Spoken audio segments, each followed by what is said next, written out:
យុវវ័យនិងបញ្ហាផ្លូវចិត្តបញ្ហាផ្លូវចិត្តមិនមែនកើតឡើងចំពោះតែយុវវ័យសម័យថ្មីនោះទេគឺរមែងមានគ្រប់សម័យកាលទាំងអស់តាំងពីសម័យមុនបច្ចុប្បន្ននិងទៅអនាគតក៏បញ្ហាផ្លូវចិត្តនៅតែកើតមានឡើងដែរបញ្ហាផ្លូវចិត្តដែលកើតមានបណ្ដាលមកពីកត្តាមួយចំនួនដូចជាវប្បធម៌បច្ចេកវិទ្យាការអប់រំសង្គមជាដើមជាការពិតក្នុងពេលដែលពួកគេមានបញ្ហាផ្លូវចិត្តឬជំងឺផ្លូវចិត្តនោះនឹងបណ្ដាលឲ្យមានផលប៉ះពាល់យ៉ាងធ្ងន់ធ្ងរទៅលើយុវជនខ្លួនឯង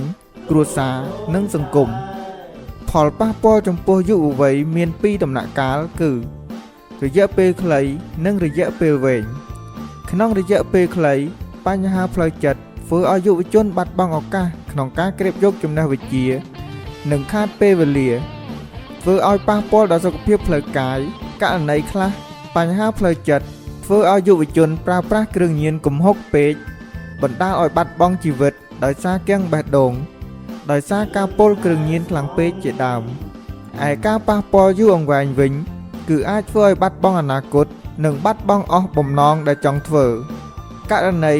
អ្នកមានបញ្ហាផ្លូវចិត្តហើយប្រើស្រានិងគ្រឿងស្រវឹងធ្វើឲ្យប៉ះពាល់ដល់សុខភាពកើតជាជំងឺផ្សេងៗដូចជារលាកកាពះពោះវៀនក្រិនថ្លើមជាដើមម្យ៉ាងទៀតក៏អាចធ្វើឲ្យប៉ះពាល់ដល់ប្រព័ន្ធខួរក្បាលហើយក៏វិវត្តទៅដល់ជំងឺផ្លូវចិត្តរ៉ាំរ៉ៃមួយជីវិតយុវវ័យដែលមានបញ្ហាផ្លូវចិត្តខ្លួនឯងផ្ទាល់គួរមានផែនការប្រតិបត្តិយ៉ាងត្រឹមត្រូវ